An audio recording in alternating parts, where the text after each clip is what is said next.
Eu agradeço ter sido convidado para participar do fórum. Não entendi bem, porque é um fórum de economia e política. Eu vou falar sobre cinema, que é uma coisa econômica e política. E eu acho até que o ministro João Paulo Reveloso podia falar sobre isso, porque ele entende muito de cinema.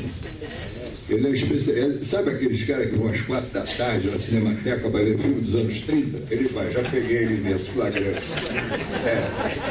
E além disso, nós temos aqui também o Luiz Carlos Barreto, nosso querido Barretão, que foi certamente um dos homens mais importantes do cinema brasileiro. Fundou praticamente o cinema moderno brasileiro, foi um dos fundadores, junto com o Nelson Pereira dos Santos e outros, e daí surgiu o cinema novo. Barreto sabe mais do que eu sobre isso, já produziu mais de 50 filmes, sei lá quantos. Eu só produzi 9, mas tudo bem. Então eu vou tentar falar aqui, eu não vou falar sobre economia de cinema, porque a gente teve uma época que a gente só falava, em vez de falar de cinema, a gente falava só de economia. E aliás, até hoje é uma tendência, porque o cinema depende muito da economia. Mas eu vou tentar falar de uma coisa um pouco mais fluida, um pouco mais flu, que são as mutações simbólicas no imaginário brasileiro. O João Paulo falou para falar esse tema tão pequeno, que é cinema e vida, quer dizer, não é pouco.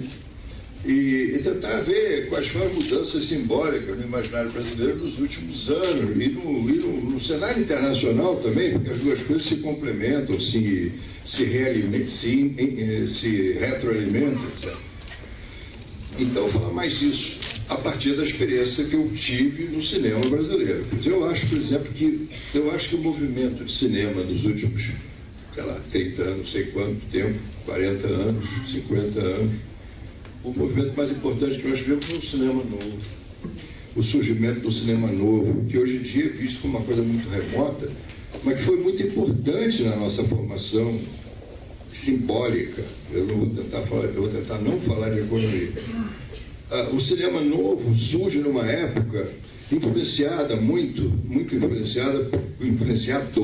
pelo neorrealismo italiano do pós-guerra, depois da Segunda Guerra Mundial, inclusive com a diminuição dos equipamentos de fazer cinema. Equipamentos passaram a ser mais leves, mais transitáveis, mais utilizáveis. Surgiu o neorrealismo na Itália, principalmente, que tentava mostrar as contradições que levaram, inclusive, à Segunda Guerra Mundial. Quer dizer, surge aí um cinema ao mesmo tempo realista e político. E o cinema brasileiro, o cinema novo, foi muito influenciado por isso. E também por uma mutação de linguagem da Nouvelle Vague francesa. Essas duas costelas nos fizeram um pouco. E o cinema novo viveu esses anos de 62, 63, creio que até 60 até 1990 quase, passando por mutações. Quer dizer, primeiro, o cinema novo, quando surge, ele surge numa época em que havia um conceito muito grande que o futuro seria atingido de alguma forma. Uma harmonia futura, uma organização futura, uma coisa um pouco platônica, etc., mas que era fundamental naquela época. Então, o cinema brasileiro da época foi feito todo em cima de mostrar o que era o Brasil. Porque eu me lembro, por exemplo, o fenômeno da seca. Né?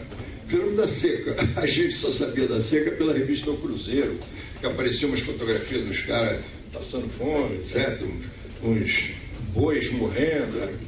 Então, isso é um fenômeno fundamental. Você pega um filme como, por exemplo, Vidas Secas, que ele fotografou e produziu, né? É um filme que traz para o imaginário brasileiro a consciência da miséria nordestina. Né?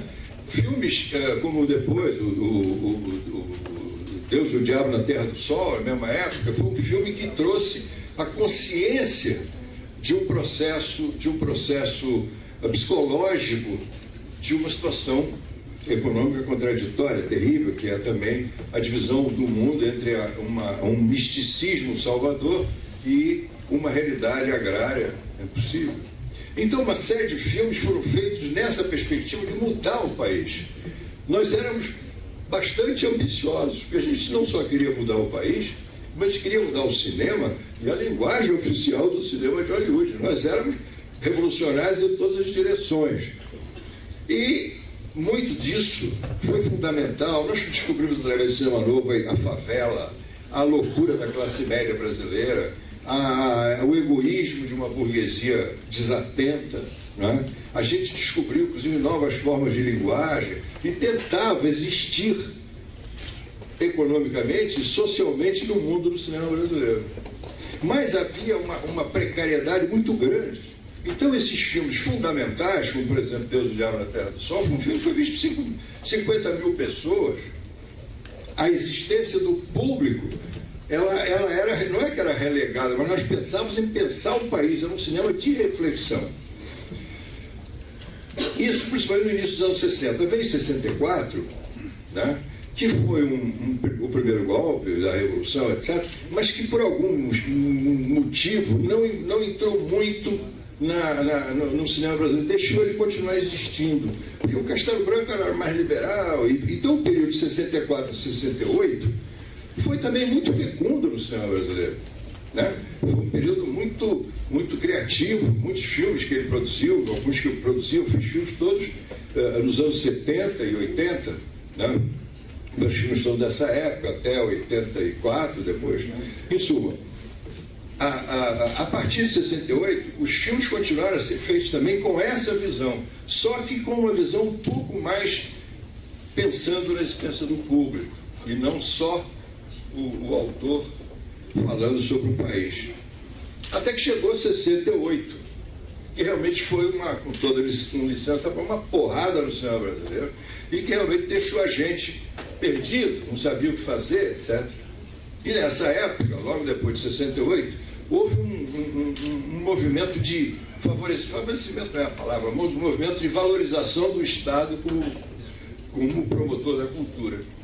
Entra aí, inclusive, o Reis Veloso, que era ministro, e nos ajudou a criar a Embrafilme, que hoje é tão estigmatizada, mas que segurou a onda do cinema brasileiro de 69 em diante, né?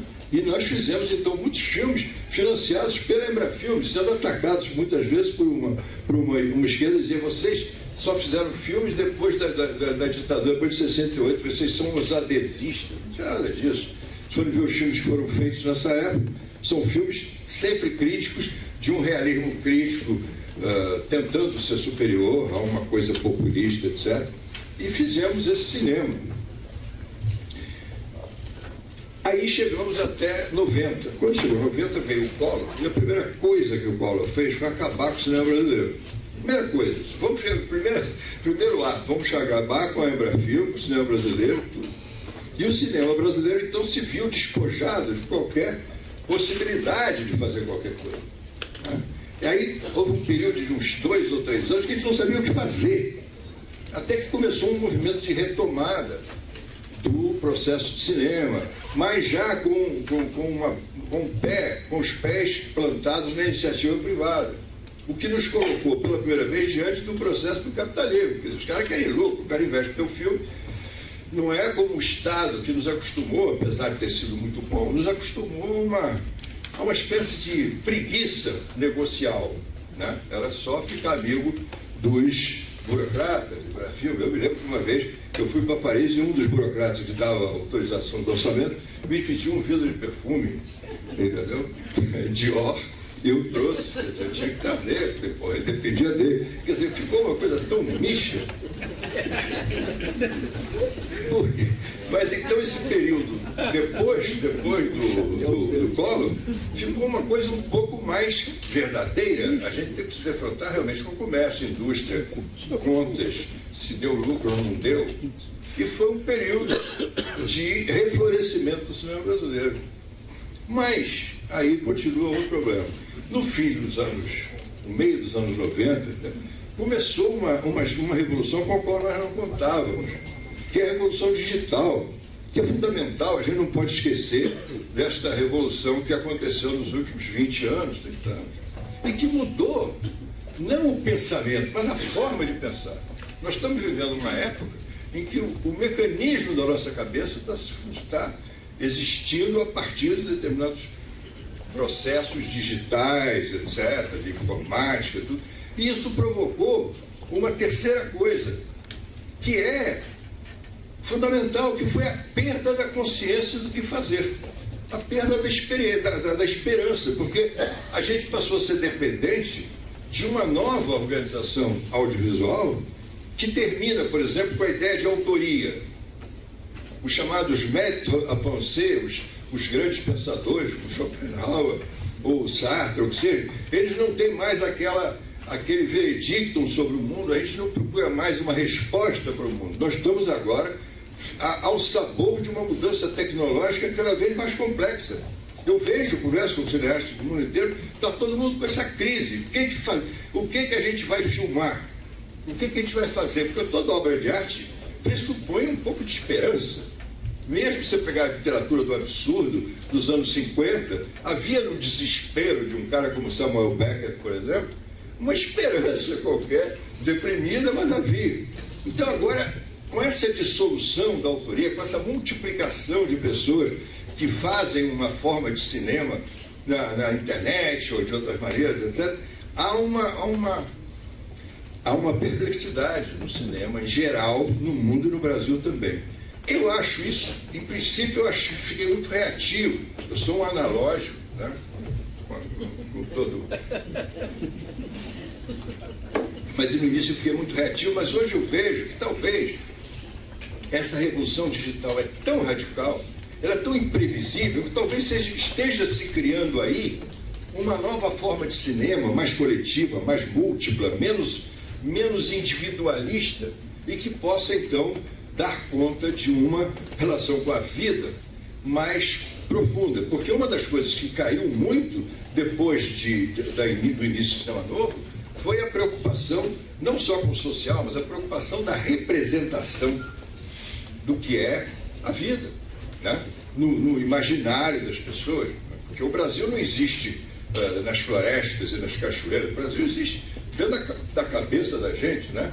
O Brasil é um conceito dentro da nossa cabeça. Então, é um sentimento, etc. Então, nós estamos diante desse quadro, né? De que saiu da esperança de um futuro que não veio, foi muito decepcionante. Eu tenho uma tesezinha psicanalística pequena, de que o Glauber Rocha, por exemplo, morreu porque ele sentiu que não ia ter mais lugar para ele no mundo. O desejo de fazer aquele cinema quase que galáctico, um cinema que cobrisse tudo. Ele tinha planos de filmar a vida de Alexandre o Grande, de fazer, entendeu? Era uma coisa, e isso daí ele foi vendo que isso estava ficando fechado, a esperança foi diminuindo. Então a gente viveu durante muito tempo em função de um futuro que chegaria e de um presente hoje em dia que a gente não conhece. A gente não sabe, eu realmente não sei para onde vai, em termos de cinema, né? Porque a ideia de futuro sumiu muito. Tem uma frase famosa do Paul Valéry, que eu acho extraordinária, que é o seguinte: o futuro não será mais o que era. Essa frase é muito boa, né? O futuro, porque essa ideia acabou. Então nós estamos presentificados numa faixa, num grau que a gente está esperando caminhar. A gente está tentando caminhos aqui, está tentando, e há uma predominância muito grande de um tipo de cinema que começou nos anos recentes, principalmente no cinema internacional, principalmente nos Estados Unidos, de, ao contrário de mostrar a vida, como era inclusive nos filmes comerciais americanos dos anos 40. Você pega um cara como Hitchcock, ele é um comerciante, mas ele fazia filmes extraordinários, né? Havia um desejo de significação, né? Que isso desapareceu. Isso daí sumiu muito, né? Então a gente está nessa crise de representatividade. O que a gente vai fazer? A gente não sabe mais. As coisas vão nos ensinar o que vai importar. E a gente vai tentar descobrir o que a gente pode contribuir mais dentro do cinema. O cinema hoje também não se fala só de cinema, se fala do audiovisual como um conjunto, né? Você pega uma novela como aquela Avenida Brasil, aquilo foi um fenômeno brasileiro fundamental, um fenômeno quase que mundial. A novela era de alta qualidade. Então você tem uma hora que fala assim, não, o Boni e o Roberto Marinho fazem parte importante da cultura brasileira. Imagina o Brasil sem a Globo, por exemplo. Não é porque eu trabalho lá que eu estou puxando o saco deles, não. É verdade. É uma muralha de significações, é um jogo de ideias, etc. Que isso muda muito o Brasil. Então nós estamos um pouco nisso. Quer dizer, a gente saiu do futuro que não chegou para um presente que não sabemos qual é. Não é pessimismo isso. É a constatação, inclusive, de uma perplexidade geral que vocês estão falando nela em termos de economia. Por mais que você tenha análise crítica, você, o Maurício, etc., o que fazer é difícil. A gente tem a tendência de cair no precisamos. O precisamos é a coisa que eu mais odeio, tanto no plano brasileiro quanto no plano internacional. Precisamos acabar com a corrupção. Como? Precisamos fazer o contato de uma globalização mais humana. Precisamos. Então, precisamos. Mas quem vai fazer? É a ONU? Em suma, eu estou com o tempo esgotado e muito bom para não ficar dizendo bobagem mais tempo. Então, aqui está uma tentativa de pensar sobre cinema e vida. Obrigado.